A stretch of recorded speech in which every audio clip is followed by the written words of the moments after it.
Boo to You Too by Elizabeth Rodger.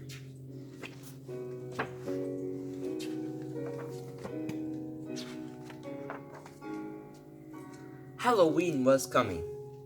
The pig family went to buy the biggest pumpkin they could find. You deserve the biggest because you're such wonderful children, Father said to Sally, Toby, and Charlie.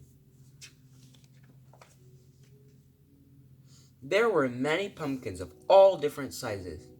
The pig children rushed back and forth, looking at this pumpkin and looking at that pumpkin.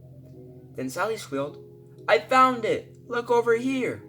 It's the biggest pumpkin ever!" But Sally didn't know someone was hiding behind the big pumpkin. "Boo!" shouted Charlie, the littlest pig, as he jumped from his hiding place. But Sally just laughed. Charlie didn't look scary at all. At home, Father Pig helped carve a face in the pumpkin. The face had a friendly grin. Charlie didn't like that. The friendly grin was not scary enough for Halloween. Well, he would just have to show them.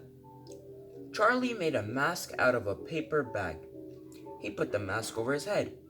"Boo!" he shouted, jumping out from behind the door. But Toby just laughed. Charlie was too little to be scary. The pig family talked and giggled as they tied pillows on a stake to make a ghost.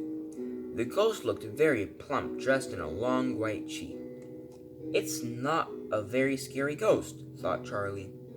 Well, he would just have to show them.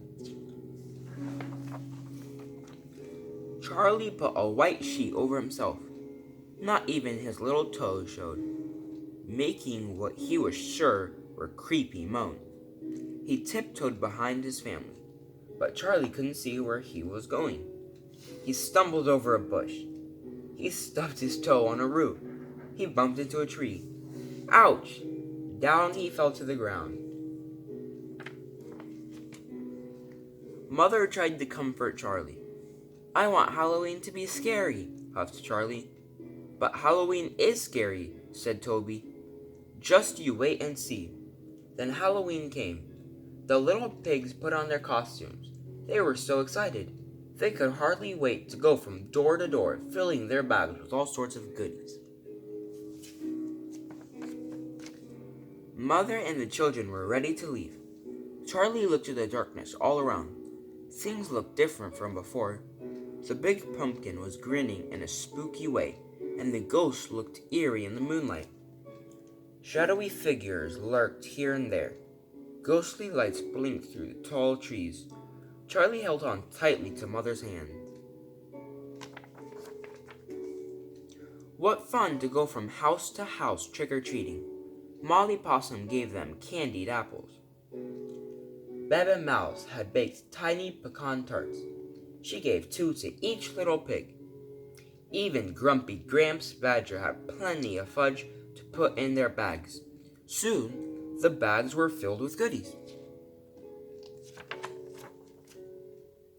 Mother and the children went back home.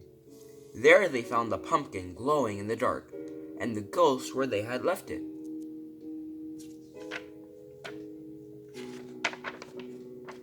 Suddenly, Charlie saw the ghost move. But how could that be? The ghost was just a stuffed sheep. Then it moved again. "Look, look!" squealed Charlie. "The ghost moved. It moved its arm." Mother, Sally, and Toby stopped to look. The ghost didn't move. "Don't be silly, Charlie. It's just an old sheet stuffed with pillows. Now come along, dear," said Mother. Charlie was sure the ghost had moved. He kept an eye on it as he trotted after his mother. Then the ghost moved its leg. Charlie stopped to look more closely. The leg moved again. "Look, it did again. It really did move," squeaked Charlie. "Oh, you're just imagining things," said Mother. She walked up to the ghost and poked it. The ghost didn't move. "There, now you try, Charlie," said Mother. Ever so slowly, Charlie put out a hand. He gave the ghost a quick little poke in the middle of its very round tummy. "Boo!" roared the ghost as it pounced on Charlie and swept him up in its great white arms. Charlie squealed and squealed. He was so scared. Mother, Sally, and Toby began to laugh. The ghost was laughing too. What was going on? The ghost raised its hood. There was Father's happy face grinning at Charlie. Gotcha! Boo to you too, said Father, hugging Charlie. Charlie giggled. What fun it was to get a big scare on Halloween. Now it was a perfect Halloween. Hope you enjoyed today's story, everyone. Bye!